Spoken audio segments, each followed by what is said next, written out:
Buenas tardes. Les agradecemos que nuevamente nos estén acompañando el día de hoy. La idea de que podamos tratar el tema de hoy, por cierto, muchas gracias Floriberto por estar con nosotros. No, gracias. Floriberto Shankar, Gracias a ti. que es docente en la Facultad de Trabajo Social, Sociología y Psicología de la Universidad Autónoma de Tlaxcala. Viene a tratarnos un tema que, bueno, ha sido recurrente tu tema, ¿verdad? Sí, sí, el sí. tema de la pobreza en Tlaxcala, que apenas el viernes estuvo por aquí, por la entidad, el presidente de la República, y pues vino a supervisar todo lo que es los apoyos que se están dando a través de la Secretaría de Bienestar. Y pues a propósito de ello, pues decidimos tocar el tema precisamente de la pobreza en Tlaxcala, que no son números muy halagadores, ¿verdad? Y que en primera instancia tendríamos que esclarecer un poco qué entendemos por pobreza, porque finalmente no solamente es la carencia de recursos, Claro, sino que es un término mucho más amplio. Desde el punto de vista sociológico se ha tratado de manera importante y sabemos que la pobreza en México pues ha ido en un proceso de crecimiento, aunque las cifras del INEGI nos muestran que disminuye algunos puntos porcentuales la pobreza extrema. Pero en primer lugar, ¿qué es la pobreza? ¿Qué es la pobreza extrema? mire, antes de precisar dos conceptos, una de las características tal vez de carácter histórico sobre el asunto de la pobreza es que no es la misma que se empezó a ocupar los gobiernos en los años 60, 70, 80, ¿no? Hoy una de las condiciones que todo el mundo vive es precisamente de una mayor desigualdad. Y en esa mayor desigualdad está el asunto de la pobreza, ¿no? Y entonces a lo largo también a partir de PIDER, ¿no?, que fue uno de los primeros programas que asumió el gobierno, después vino Coplamar, ¿no? Luego el SAM, el Sistema Mexicano Alimentario, Sí. y así sucesivamente, pasando por oportunidades, ¿no? Y hoy en este gobierno la política social la trata a través de la Secretaría de Bienestar, ¿no? Y entonces, a lo largo de ese tiempo, la pobreza ha tenido muchos apellidos, ¿no? Pobreza alimentaria, como bien dices, pobreza extrema. Y más allá de la definición, que creo que algo que nos debe quedar claro, es que los pobres son aquellos cuyos niveles de consumo están por debajo de las normas, ¿no? O cuyos ingresos están por debajo de la línea de una canasta básica, ¿no? Y la pobreza extrema son aquellos que los que comen un día sí, un día no, ¿no? Entonces, y las características de vivienda también son muy precarias, el asunto de la vestimenta aún más. Entonces, más allá de la definición, este asunto de la pobreza, que insisto, ha tenido muchas definiciones, ¿no?, del asunto de la pobreza, pero creo que lo que aquí debemos ocuparnos es de, más allá de los datos que tú bien decías, por ejemplo, en la pobreza, en el 2008 a nivel nacional, representaba el 49.5%, ¿no? Y ya para el año 2016, pues bueno, 43.6%, como bien decías, en algún momento ha disminuido el número de pobres en ese país, ¿no?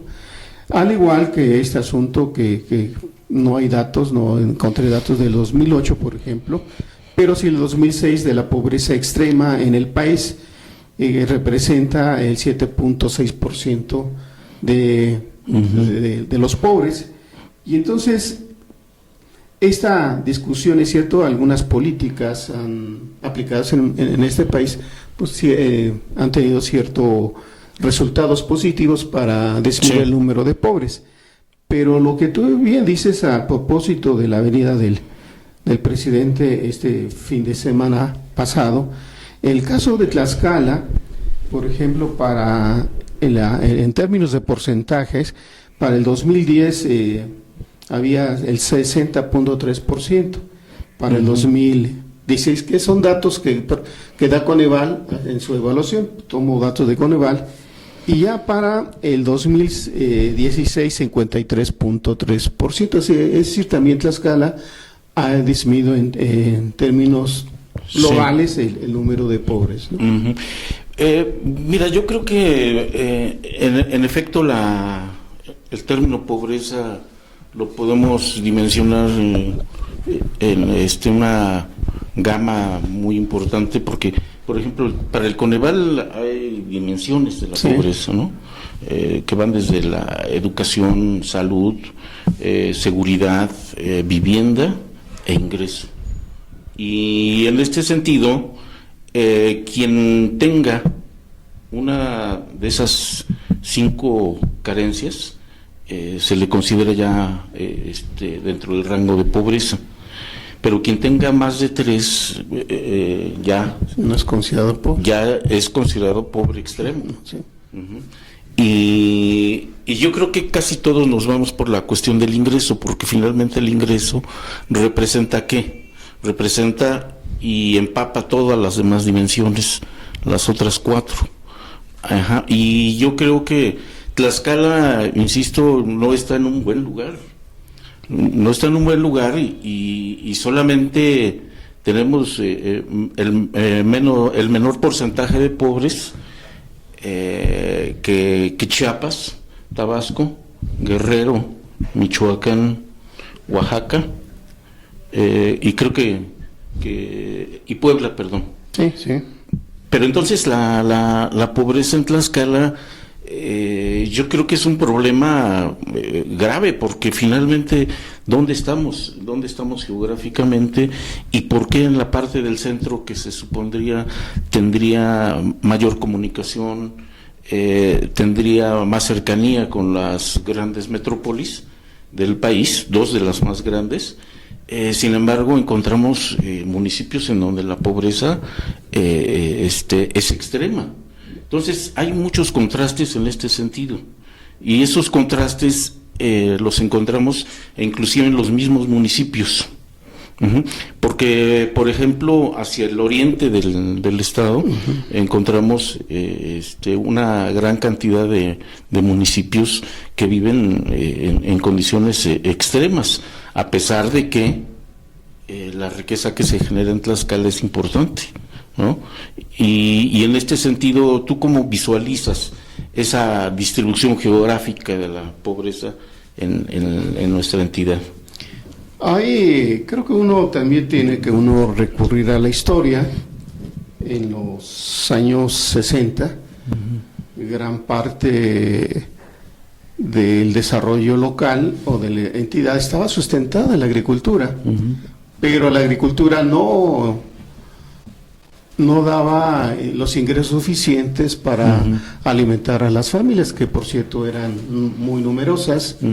Y de ahí muchas familias salieron de sus lugares para irse a la Ciudad de México, ¿no? Sí. Pero muchos no tuvieron la fortuna también de colocarse en ocupar trabajos que les generaran mayores ingresos. Y tú bien sabes que la periferia de la Ciudad de México fue de migrantes, ¿no? Que también la migración generó un nuevo tipo de pobreza urbana a partir de los años 60 en la Ciudad de México, ¿no? Sí. Entonces la salida de tlaxcaltecas a la Ciudad de México a muchos no les fue muy bien, porque estuvieron nuevamente en la periferia de la Ciudad de México. Sin embargo, tiene que ver con las políticas. Yo digo que las políticas económicas aplicadas en nuestro país tienen que ver mucho. Si bien es cierto, si estamos hablando de los 60s a los 80s, pues bueno, una política económica y social de tipo paternalista que no dio resultados, y parece que hoy se vuelven a adoptar esas políticas sociales de tipo paternalista, ¿no? Sin embargo, creo que lo grueso que nos toca vivir más en términos contemporáneos, la pobreza, apareció a partir de los 80s, cuando el país adopta políticas de estabilización económica, ¿no? Es decir, reducir el gasto público, y iniciar un proceso de privatización en todos los planos, ¿no? Se privatiza precisamente la tierra con el gobierno de Salinas de Gortari, por ejemplo, ¿no? Y a partir los planes, por ejemplo, educativo y la salud, también empieza una política de privatización. Entonces, con la idea de que la justificación más bien de que el exceso del gasto público traía procesos inflacionarios y por tanto crisis económica, y los niveles de vida también tendrían que tener efectos, ¿no?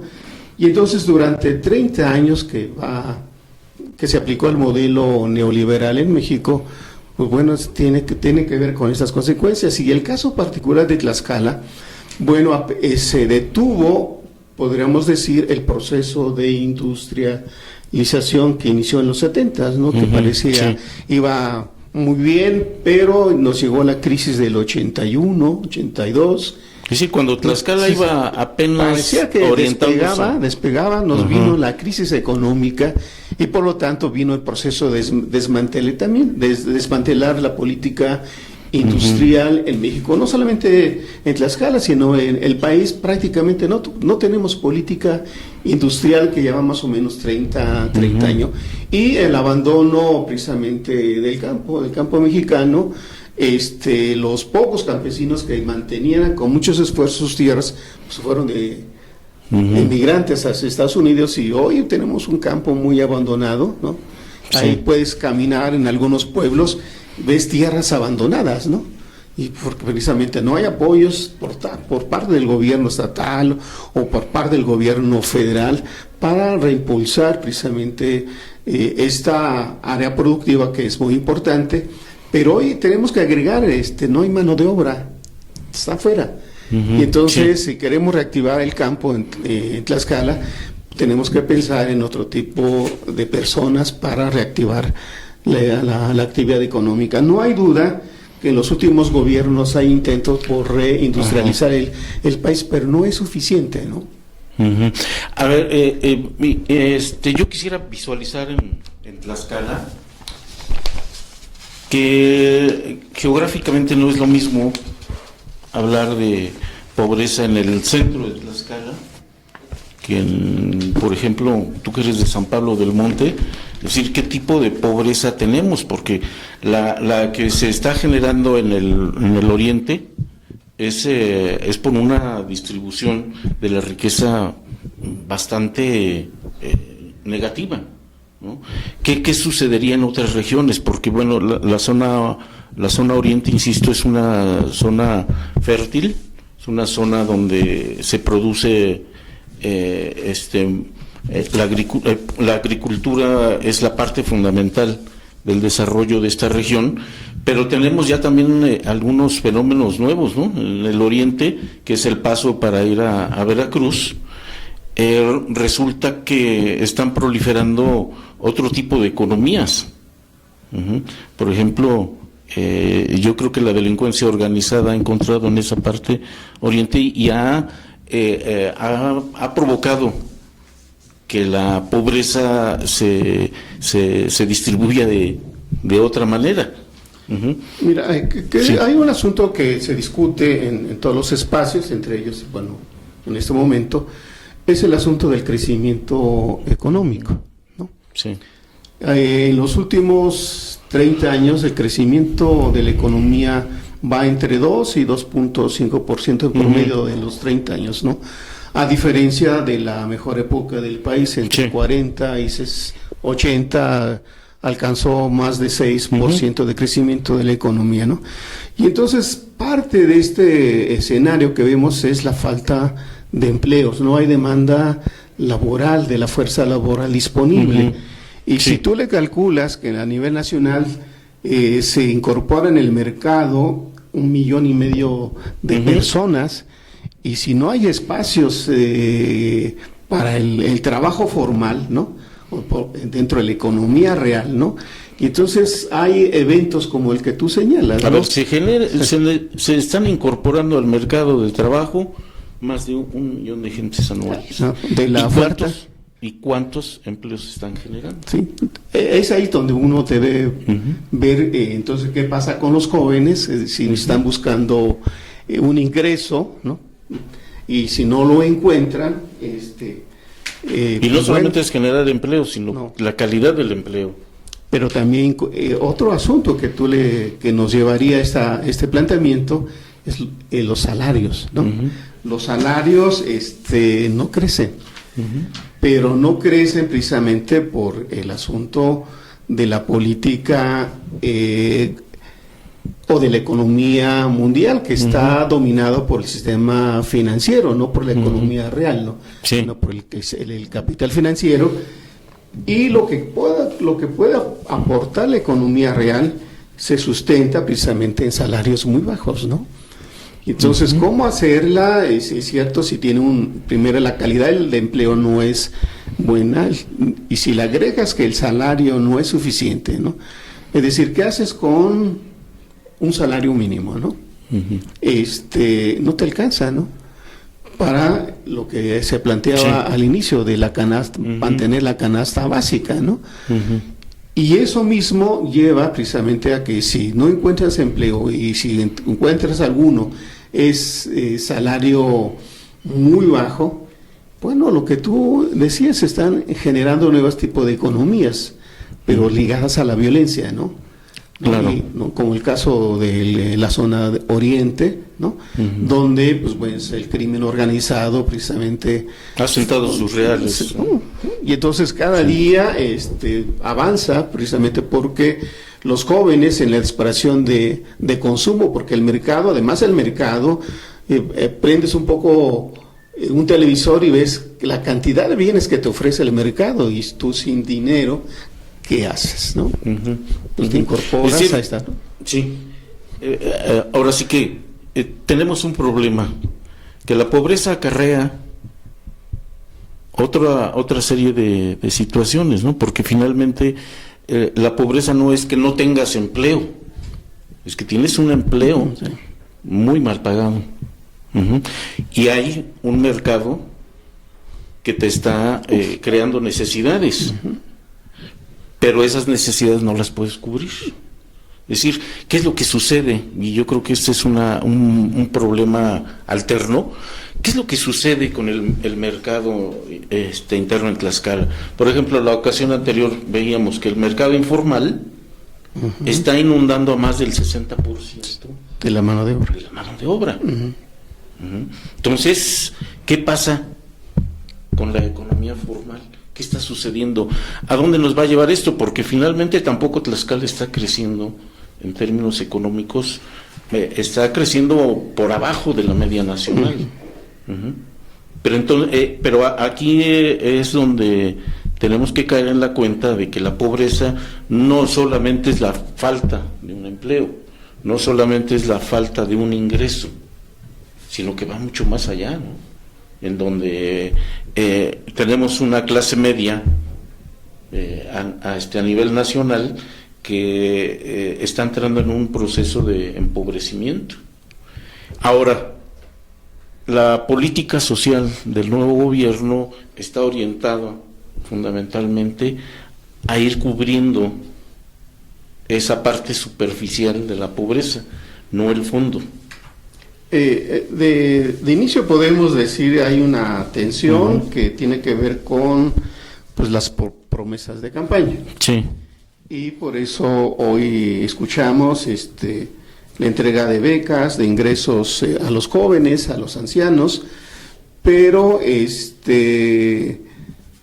lo cierto que tampoco a través de dar dinero a la gente vamos a superar el asunto de la pobreza.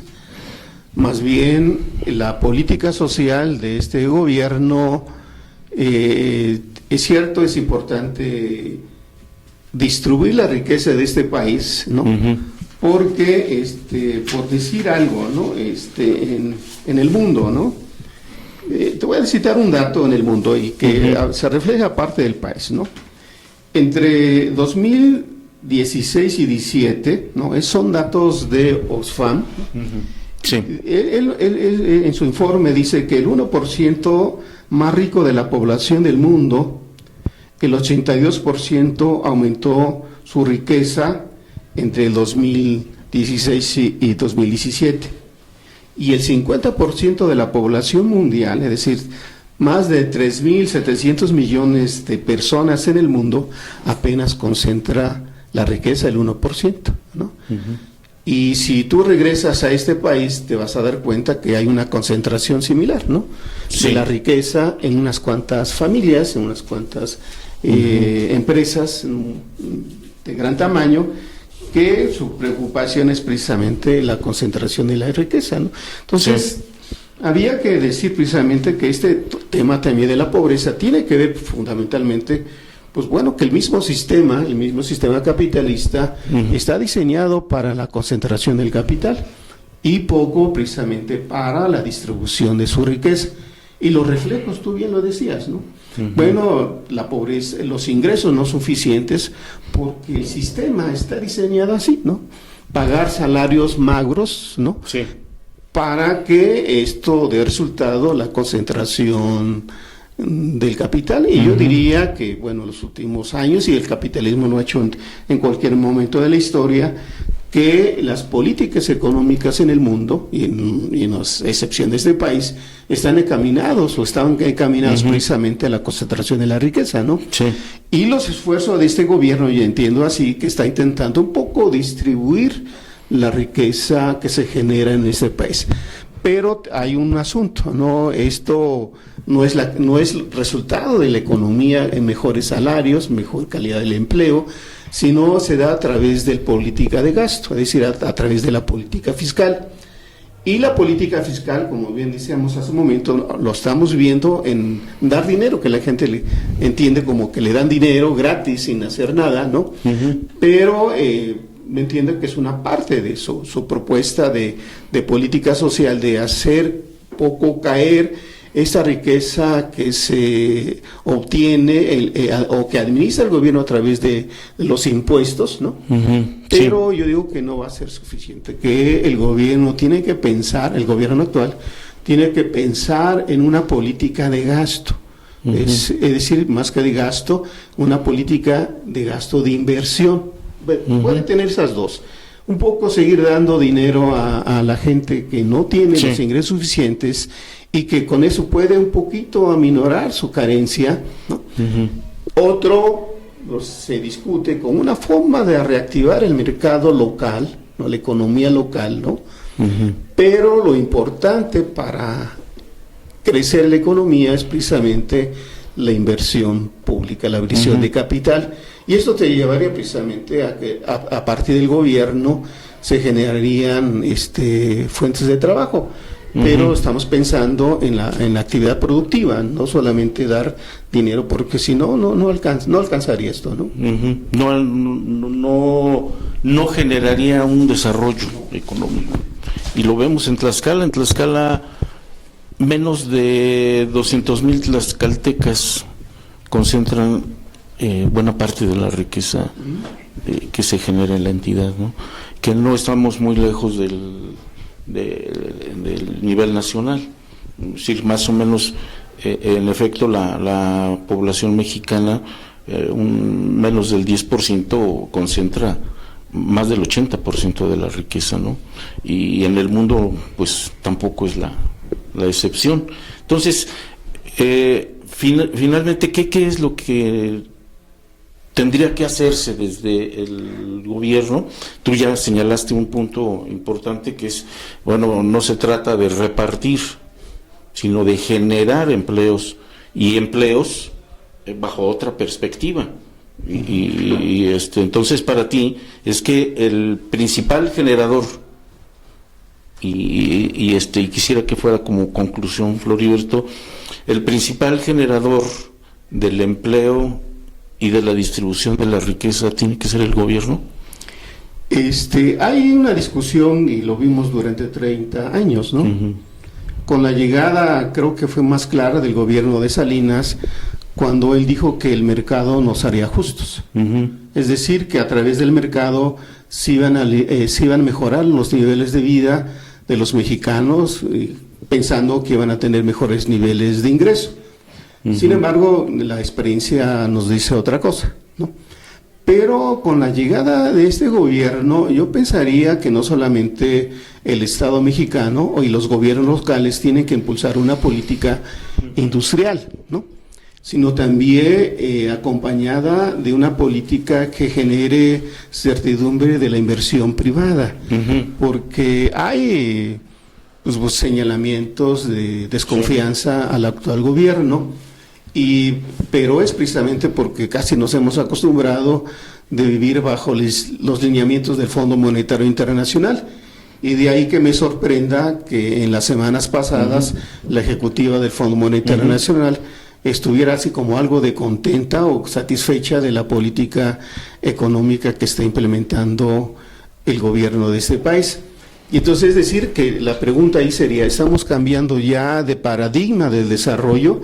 Es decir, ya no es bajo someter a los países del mundo, sobre todo de los países subdesarrollados, bajo los lineamientos del Fondo Monetario Internacional, que al principio decíamos implementar políticas de choque, de estabilización, o buscar salidas de instrumentar nuevas políticas para el desarrollo a través de la presencia del Estado. Creo que es una discusión sin que esto sea cierto. Creo que los debates deben ir en ese sentido, ¿no? Es decir, la rectoría del Estado creo que es importante, ¿no? Pero no es la única, ¿no? Sino también debe ser acompañada de las fuerzas privadas de la economía. Entonces en el siglo XX se exageró. Sí, fuimos a los extremos, ¿no? Si la presencia del Estado en algunas partes del mundo desaparecieron. Bueno, y la idea es entonces, ¿hacia dónde vamos? ¿Hacia dónde va la economía mexicana?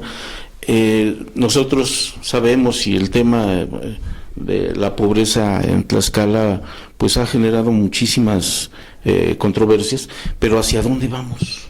¿Hacia dónde vamos con una población extremadamente pobre en general, y por otra parte la falta de oportunidades? Es decir, ¿hacia dónde tendríamos que caminar en términos de desarrollo económico?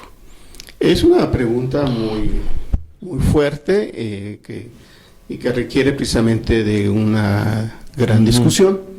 Hay propuestas, sobre todo de economistas muy prestigiados de este país, que le apuestan precisamente a que los gobiernos en turnos le apuestan a través de la política fiscal, es decir, a través del gasto, no solamente el consumo, sino el gasto de inversión, ¿no? Pero generando las condiciones del capital privado, ¿no? O sea, no el temor como en los años 70, 80, de una idea de privatización. Creo que tampoco sería muy buena esa idea, sino de acompañar esas dos grandes, diría, capitales, tanto la participación del gobierno, pero también de una iniciativa privada muy responsable, porque es cierto, muchas de las familias ricas de este país pues la han hecho a través de empobrecer al obrero, ¿no? Y creo que ya no estamos en condiciones de mantener esa economía, porque si no generamos lo que tú bien decías, ¿no? Otro tipo de economías, ¿no? Porque los salarios no alcanzan, ¿no? Entonces yo creo que ahí sería una apuesta tanto de la presencia del Estado mexicano, pero también de capital privado nacional o extranjero.